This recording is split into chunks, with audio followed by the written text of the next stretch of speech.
guys, I'm Sam Unfiltered. Welcome to the show.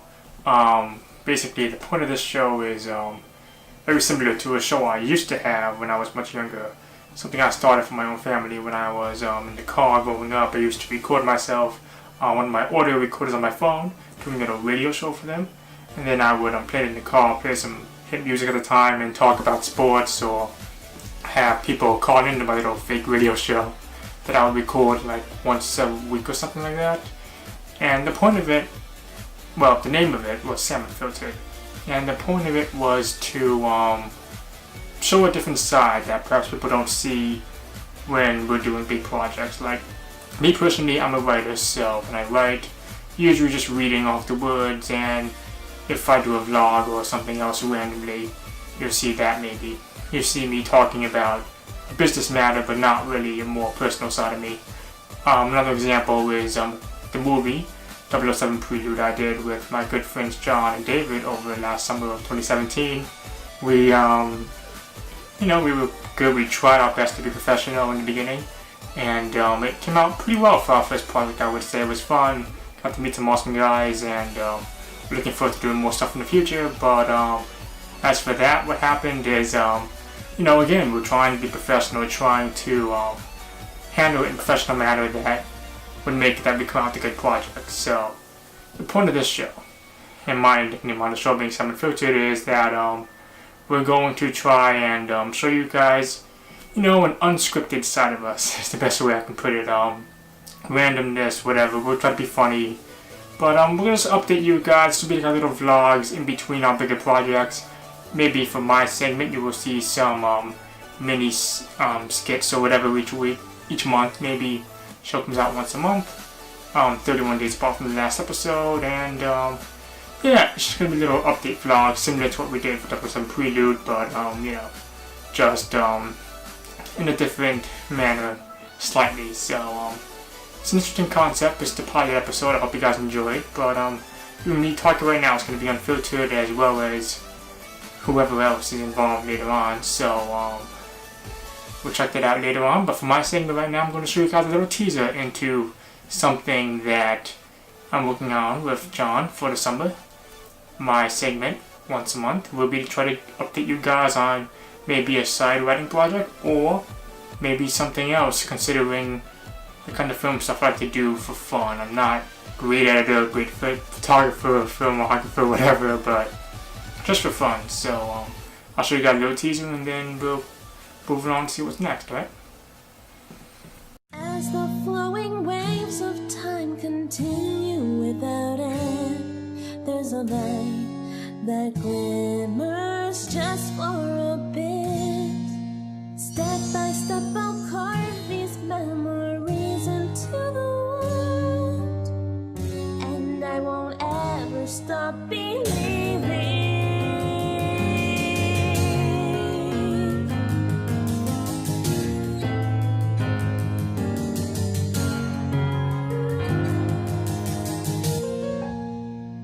Was once a dream I had that no one seemed to share. So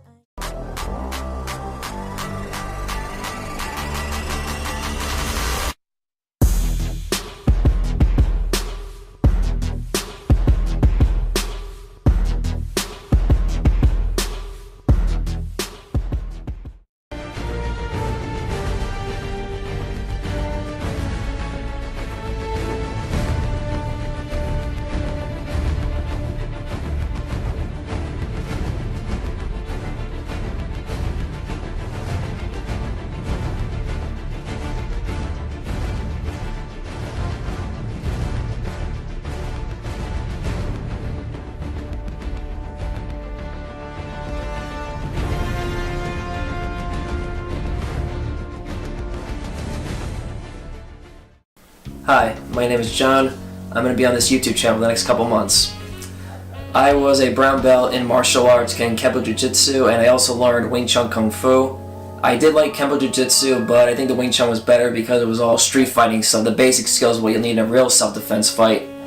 And I'm also president in the Horror and Sci-Fi Club at Suffolk County Community College. About myself, I am a huge film buff. I love all different kinds of genre. I'm not really like particular like a favorite of one particular genre. I'm just a film buff in general. I am a huge baseball fan. The Yankees are my favorite team. My favorite baseball player growing up was Derek Jeter because he never used steroids. He was not mean or cocky. He was a good sportsmanship. He played the game the right way. And also, I like Aaron Judge recently. Actually, Aaron Judge and Sanchez are my two favorite recent Yankee players. And probably, you could say Giancarlo Stanton too, but that'll be this year, when he starts playing for the Yankees. For the next few weeks, I'm going to be going over movie reviews, all different kinds of movie reviews, no one subgenre. I am such a huge film buff because growing up, my father was a huge film buff himself. When I was a kid, he had this like insane collection of VHS tapes and DVDs. This is one of those back in my days, before Blu-rays and all the fancy. We're watching movies on your laptop, computer, whatever you guys watching on these days. Anyway, besides the point. So my dad like showed me all these films and stuff. Like he got me inspired to like watch these films because yes, these are all black and white films that are somewhat outdated, but they have a purpose and they hold up because you learn about like what film directors were inspired from that made them become film directors and how they were inspired from these films, how they translate to their films. Also, I am, like I said, president of the Horror and Sci-Fi Club. In that club, we watch movies, sci-fi films that are based off the film. We talk about them, and also we go to conventions. Like we go to this place called Monster Mania in Cherry Hill, New Jersey. It's like Comic-Con, but it's more hardcore where they have like Walking Dead actors, they have actors from shows and horror films, all the series, like American Horror Story, or the Friday, the Halloween, or Freddy Krueger actors, etc. And let's see. Also, I also plan to give out 3 presentations for the club. And next month of February, at the end of the month, I'm going to give a presentation about the golden age of horror films, going back to the silent films up until the 1950s sci-fi silver age. And then I'm going to go into the next presentation about the silver age of 50s sci-fi films and horror films. Because in the 50s, horror was not really that big at that time because sci-fi was more of a thing because around the 50s, they were in the middle of the Cold War and people were more afraid about the battles of World War II and the horrors of like on the screen. Then around the late 50s, this British company called Hammer reinvented the franchise, going back to the basics of Frankenstein, Dracula, and the Mummy. Then in the 60s, you had films like Psycho, Rosemary's Baby, Night of the Living Dead, which all like brought back the horror genre, make it popular again. Then you have the Bronze Age, which is the 70s and 80s of horror film. That's going to be like probably my favorite topic of because that's like was one of the best age of horror films. Because you had films like Halloween, Texas Chainsaw, Alien, which is arguably debatable as horror sci-fi. Alright guys, here with John, my fellow partner on Team Style. What's up, buddy? This is reboot of the show. What's happening is this, simply put, how it works is I'm going to be talking about, for me, like I mentioned, something, a new chapter of a new book I'm writing each month, rather, not each week. But for him, he's going to have his own channel for movie reviews and other random stuff. I'm sure maybe he'll even consider, as I hope, like our friend Chris Duckman, who we both subscribe to on YouTube, has spoilers, separate videos, and just plain reviews. Yep. We might do that, so we don't spoil anyone. No, not at all. Awakens was a spoiler mess on Twitter, so bad that Jimmy Kimmel said every time we talk about The Force Awakens on Twitter when it was still in the theaters, we should always headline our stuff in fake spoilers so no one knows what's fake and what's not. He said that. Actually, what's funny, before I saw Last Jedi and Force, I literally like avoided social media and the internet till I saw the film itself. Right. Because I feel like when people go on the internet and find out about a film they love, they end up the moment gets ruined for them. But when they go see it, it's like, oh, I didn't enjoy it because they ruined it for me on the internet. Exactly. Yeah. But that's what we're going to try to do. We're going to not try to spoil it. No. We're going to try to, here's what we're going to do. Not like Deadpool. Spoiler! No. For example, Black Panther's coming out in February. What's going to happen is this. On this channel, Swag and Style, he's going to talk about his history, his love for the franchise, or why he doesn't love a franchise. Right. For example, Insidious just came out, has a lot of mixed feelings. I actually have not seen Insidious before. I never seen the first one or the other films. There's a lot of good horror films that have come out I still have to catch up to. Right. For example, that is something we can try to do. He's going to talk about, say, Star Wars just came out. We'll talk about how he feels about the Star Wars movies overall, not necessarily a review, but just hey, I like the franchise, there were some cool moments. But if you want the actual review, like a review Black Panther, he'll talk about maybe his binge watching of the Marvel series. I am. But the review you can find on his channel. It's been fun watching these films, but sometimes it's a little bit time consuming, a little hard to like keep up because there's like so many Marvel. Even like these are like the Marvel films set in the same universe, but at the same time it's still like a lot to watch. Especially how you're like thinking, okay, I'm enjoying this marathon, but at the same time like I want to watch this, I want to watch that. Sometimes you have to take one thing at a time. Sometimes. Exactly. Yeah. That's why I just wanted to know. Watch his reviews on his channel, which is still being created. Yes. We're going to create that on Saturday. Yeah. And background of his love for franchise or lack thereof on his channel each week. Actually, it's funny. I was watching here's one more thing to talk about. Go for it. I was watching a video this morning from James. You ever heard of James Rolfe, the Angry Video Game Nerd? Yes, I have. He I was watching one of his videos about top 10 films that he doesn't like. That just because like, these films could be popular, it doesn't always mean that everyone's gonna like them. Sometimes it made me think about what films I don't like that everyone else seems to like. Like for instance, the Hunger Games. I've seen only just the first film and. I don't know. I just didn't get it. It didn't suck you in. It didn't really like grab my attention. I did give it a try, yes, but I just did not see what was the point in it. I don't see like what was so great about it. Right. And after that, I never kept up with the sequel. I didn't even bother, even though they did well and successful, which is great. But I'm sorry. Hunger Games. It didn't strike me. Not the same way like Star Wars or Harry Potter or other like film franchises did for me. Something like also we see YouTubers do. We mentioned Chris Tuckman a lot because he's one of the biggest at the moment. I also like to shout out to John Flickinger. That guy is awesome. He's inspired me to do movie reviews and live my life the way I want to by weightlifting and doing movie reviews. Yep. And going against the system as he jokes like when he parodies Point Break. Yes. Another one, the biggest one. Who's the guy? He always has a red background. He's not my favorite. I don't know who that is. Yeah, Jeremy Johns.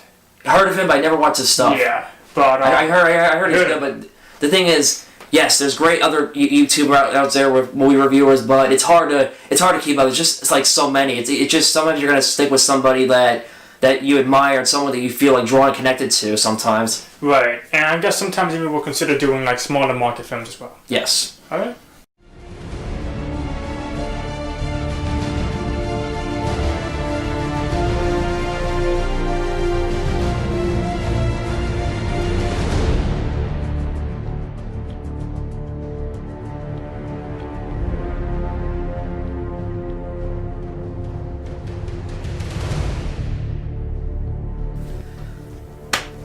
Justice League.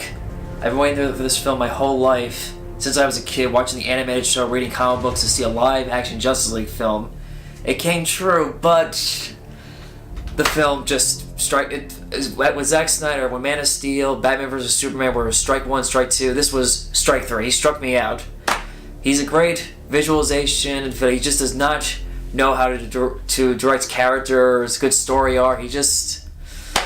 It was just so bad. I mean, I wouldn't really say it was a really horrible film. There were some things I did like and some things I didn't like about the film. What I liked about the film was they have a great cast member. They have like Ben Affleck is good as Batman, Gal Gadot is good as Wonder Woman, and Ezra Miller was a pretty good Flash. Jason Momoa was good as Aquaman. Good casting choices, but just lazy script writing, lazy direction. That's what it was. What characters did you like and not like? What's that? What character did you like and not like? I liked Batman, obviously. Ben Affleck is an awesome Batman. He's definitely one of my new favorite Batman actors.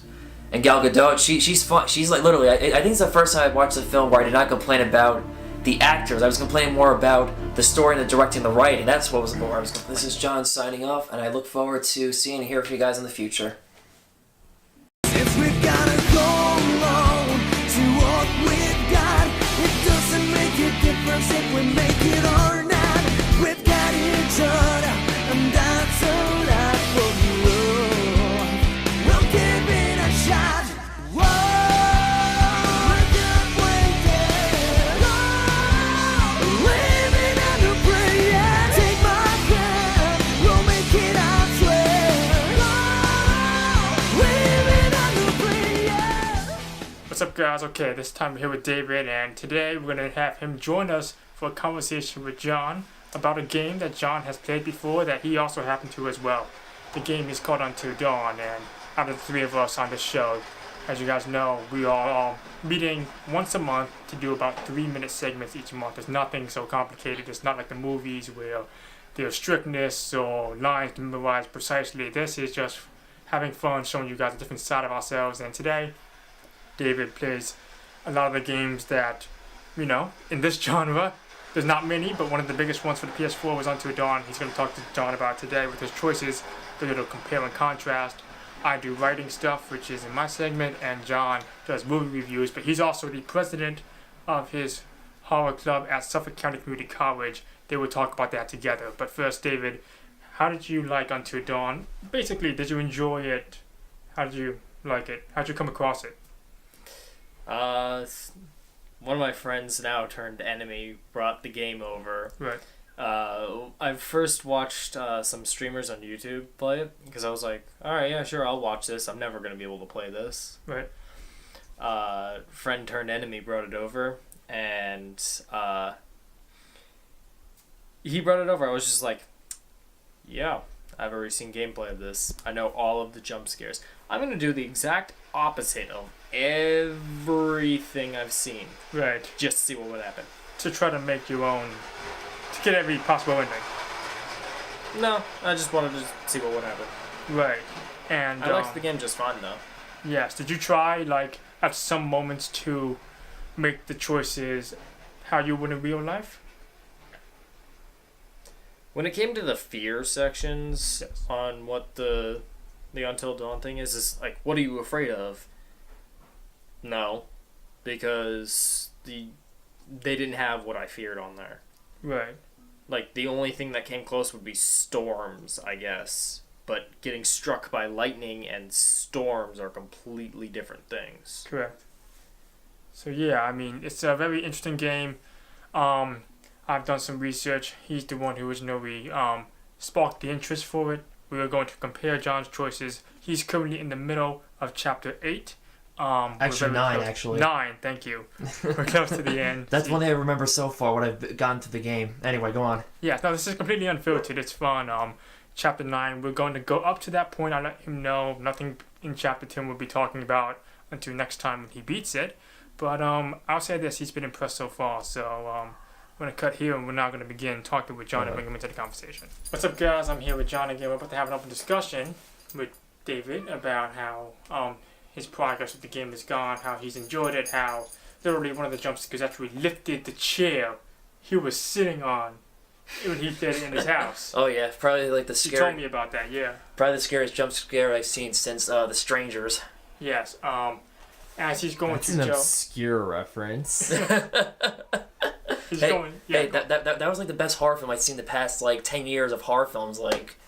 That's still an obscure reference. Not many people are gonna get that. Probably, who knows? Anyway, let's go on. But quickly, just that movie, in a sentence, what is it basically about? What makes it? The movie game? The movie you just mentioned. Oh, The Stranger. Yes. I think what makes it really scary, it's like a realistic approach about this couple that's out in the middle of nowhere, and these strangers will not stop knocking the door, will not stop tormenting them for no reason. It makes you think, what do you do in this situation? And the scariest moment, in my opinion, is when you see Liv Tyler in the kitchen. Go that way. We can cut this over. Yeah, I know. That's That's that way. That's why they have editing. Yes. I feel like we're making a movie. The lawnmower makes its return. You were on frame for 20 I seconds. got you. This- I was asking you, Oh, yeah. why is this movie iconic? The scariest scene in the film is when you see Liv Tyler in the kitchen by herself. Her boyfriend goes out. They had an argument. She doesn't want to marry him, and then all of a sudden, she's smoking a cigarette, and one of the strangers is out in the background. He doesn't do anything. He just looks at her, and we've all had that moment in our life where we're just thinking, "Oh my God, is somebody behind us?" Right.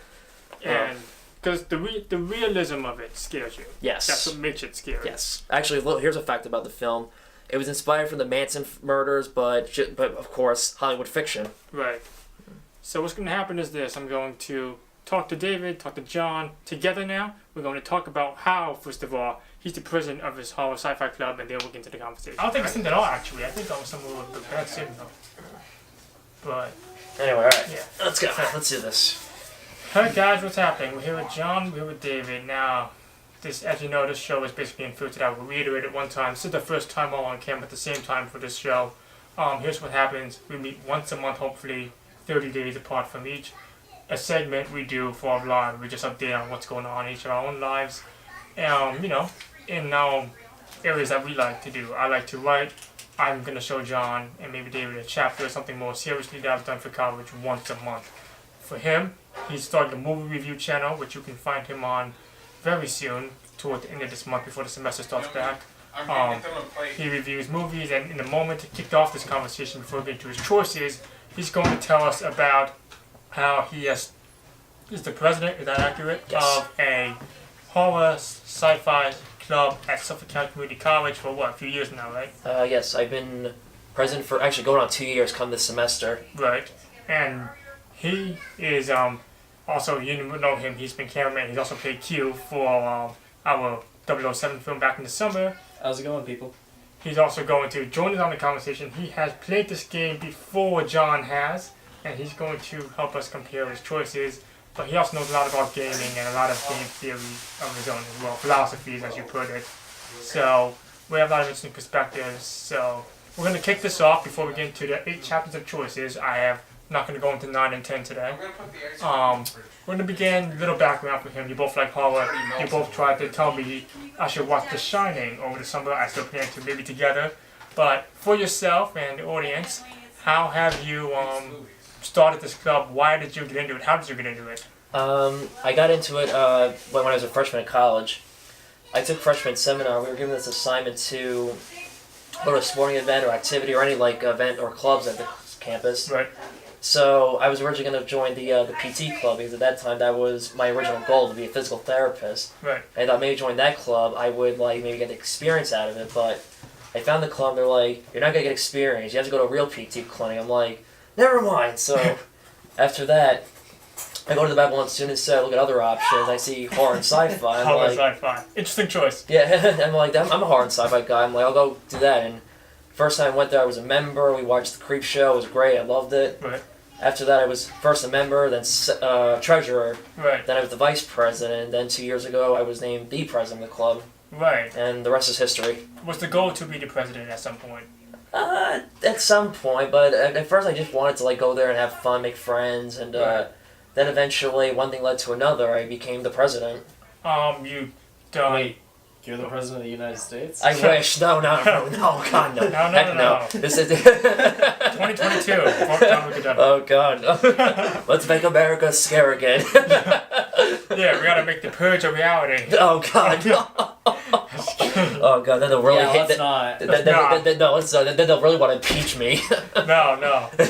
All right, let's go. But the thing is, with the movies, of course, horror, obviously, the genre you like. You've done a few presentations on it, and you have some upcoming.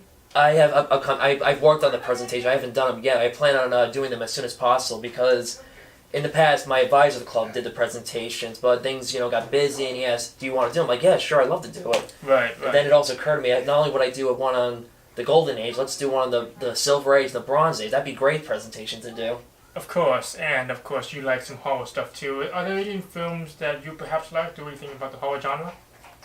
I like a lot of things about the horror genre. Yes. Gory things. I'm not going to turn away from that, Of course. unlike this guy. Yes. He pukes at the sight of blood. Yes, I will puke. Um, I'm not ashamed of it. I'd rather you know This guy, in than a puke on your sense. This couch. guy right here. Well, he in a sense. I do, but it's not that I'm not like against gore or anything. It's just sometimes maybe when you go a little too much overboard, like Rob Zombie's Devil's Rejects, House of Thousand Corpses. That's went way too extreme with the gore and Right. and just too much though. Wait, I mean, too much is too much. Like, True. It's gonna be obvious if it's fake, if Yeah. it's too much, Yeah. but just a realistic amount of gore. Yeah. That's the perfect amount, and that's the good amount. Yes. Like, Right. you never want to go overboard with the gore. you don't want No. to go overboard with anything, technically. Well, you can go overboard with a lot of things, and Yeah. it's True. bad, but you can go overboard with some things, Yeah. and it go great. Yeah. Right. That is true. Actually, you know the scariest part of horror films is when you don't see it. When you don't see it, that's what makes it more scary. Right. Like, right. The atmosphere is wonderful. Yes, that too. Like take Jaws for instance. When you see you get eaten by the shark, you don't see it, but when you're thinking about it, that's what making it scary. Yes, it's all in your imagination. Yes. It's use your imagination. That's what makes it usually good. That's Yeah. that's what makes horror wonderful. Right. especially with God, this whole wording just left my mind. while I It's was okay, speaking. man. Take your time. Take my time, huh? Yes. Cue Joker music. Cue Joker's loading screen. Yeah, exactly. Take your time, you know. Which Joker loading screen are you possibly referring to? Press the middle stick. Persona 5. Oh, that one. Okay. I was thinking yeah. about the Batman Arkham Asylum one where. Yes, we were talking Batman You know, Arkham Knight. We talk about Batman like a little bit, and because even though I'm not a gamer, but I love Batman. I watch the Arkham games on YouTube. They're amazing. It's like, why are these not movies? And I tell him, you Yeah. can't squeeze these 40-hour stories into a movie. There's no way. It's not going to feel rushed. No. I mean, you could make the movie longer. There are some movies that are actually longer than 2 hours. Yeah, That's true. That is true. King There Kong are- being one of the longest of all time. Yeah. 3 hours. Actually, if you ask me, I watched Handle My Acting 2 class last semester. Yeah. That was long. It had to have been in the Guinness World Record of longest film ever. It was like a 4-hour film of like Right. mindless. I don't know what the heck they were saying. But believe it or not, some of the gaming genre, I personally believe, has also gone to a point where it can be almost just as respectable or rated similarly to how we critique movies, especially with the story you're doing now with Until Dawn. You said has been up there and surpassed some of the horror movies that came out in 2017. It has, because Horror movies in 2017 are just. I'm not gonna say they're bad.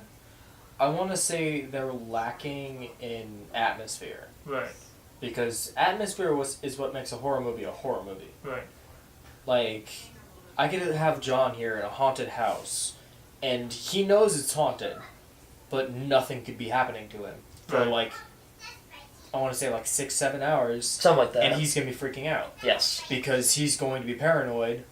Am I gonna turn this corner and something is gonna be happening? right. It's about the setting. It's about the setting. It could be in a brightly lit room like we are in right now, and we just hear something. Right. And that something sounds out of place, so we go to investigate. Nothing's there. We come sit back down. We're gonna be thinking about that, Right. and then we're gonna hear that noise in like an hour or two, and gonna be like, "All right, something's definitely going on here. We need to figure out what this is." Right. And that's what the horror is about. Imagination, cueing your imagination. Yeah, they're not stroking the imagination. Right.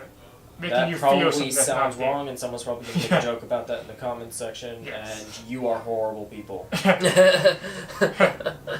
Don't worry, I'm not judging that. No, it's I'm totally with you guys on that. That's probably terrible. Don't Yeah. quote me on this. don't. If there's a quote on this, I'll fucking No cross, no cross. We'll edit that out. Yeah. No, it won't. No, but seriously, like, for people who are like, you obviously know more the gaming side of the industry than we do. There are horror games for people interested in that too.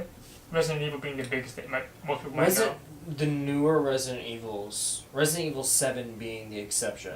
Went back to the classic. Was that Resident Evil 7 was the one that returned to being a horror genre. Right. a game or the movie or? If there's a It was- movie, there's it's a a Like game. I know there are films, but I didn't know because they come out with so many of them. I've lost track at this point. Right. That's the more of a Resident skill Evil game. games, 1 to like, I want to say 2, 3. Yes. I'm not quite up to date on my Resident Evil. Let's be honest, I've only played 7. Right. I only really played 7. They're gonna blow up at me in the comment section. That I only saw gameplay of Resident Evil 7. Yes. But 7 was back to the roots, which are what fans wanted. Resident Evil 7 was a good horror game. Yes. It wasn't as much a shooter as 6. 6 and 5 were. One thing he mentioned about Until Dawn he liked is that he used to play, I think he had a PS2 you mentioned way back, I did when I was a kid. but he doesn't really play games as much, not seriously. PS3 right there. And 2. PS2 and there's PS1 underneath the PS3 over there too. Like, he's not big on them, but what brought him into Until Dawn when he played at his house is that the skills were basically like It's it interactive. didn't take skills. It's an interactive horror Yeah. game too. And you want to That's pick it what up. makes it good. Is in Until Dawn your choices actually matter for the horror. Yes, it's not like, for example, I'm gonna say something people have heard of. Probably you can't pick up a Final Fantasy for the first time ever, and let's say have your best experience depending on which game. They all take some skill, but this one you can just pick up whether you play games or not. I feel like. I feel like it's a little more experienced gamer, simply because there are some button prompts in there, Yes. especially with the motion control on the... Hold still. Yeah, oh, that's probably the hardest part about the game. The hold still sections, I'm going to be honest here, I cheated in that last section Yeah. because I had made it through the entire game without anyone dying, Right. and that hold still section got 2 people killed out of the entire group. I just was not having that. And it rumbles, I right? closed it. Yeah, it was rumbling. So you can't put it on a table.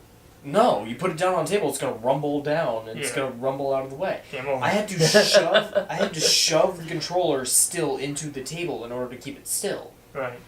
And even then, it was circling around in that bar of the hold still. Right. And I had made it through the entire game without anyone getting killed. Right. And then I wanted the achievement for keeping everyone alive.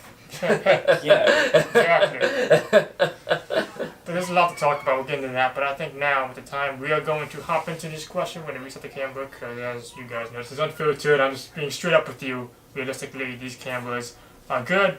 They have a 12-minute cap. So we're going to reset that, and then we're going to get into the choices. Okay, guys, welcome to something we call the Battle Series, where once a month, for each episode, outside of our 3-minute segments, there's a competition to see which person from each team, different each month, can outdo the other. It's a monthly standings. Each season of the show is hopefully contained by half a year or 1 year. So, at the end of half a year, we'll see who wins. This is the first of 6. And this is going to feature John versus David. So next week, next time for another member, it'll be me versus someone else, or me versus David. But right now, we have a push-ups contest. David versus John. The timer will be at 1.5 minutes. Timer will appear on the screen and buzz when we are done. Whenever you're ready, David, get in a position and I will cue it when you're ready.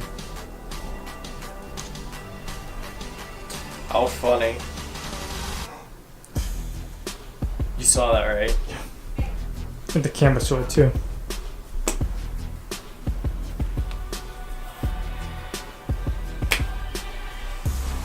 Oh, you like this song too? 3. Hold on. My socks are sliding around the floor.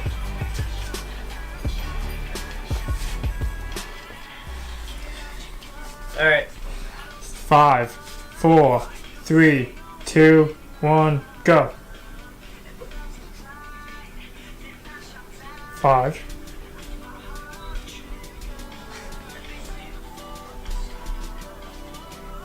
14, 15. 17, 18, 19, 20. What are you counting with? 21, 22, 3, 24, 20, 25, 26, 27, 28, 29. This is not fair.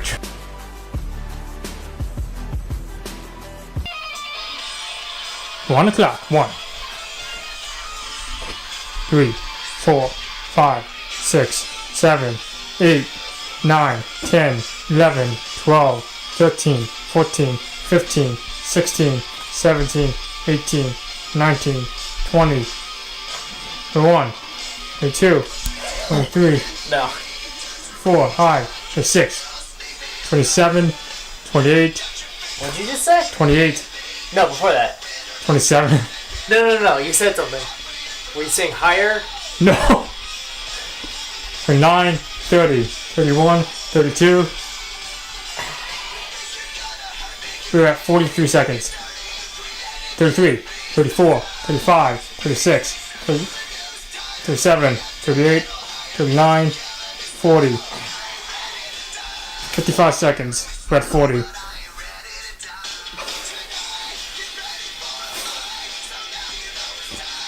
41, 42, 43. Tell me when time's up. Yeah, minute 10. 4, 45, 46. I'm done. Alright. 47, 48, 49, Don't count those last 2. That's cheating. 46, 47, 48. 2 seconds and 49.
night.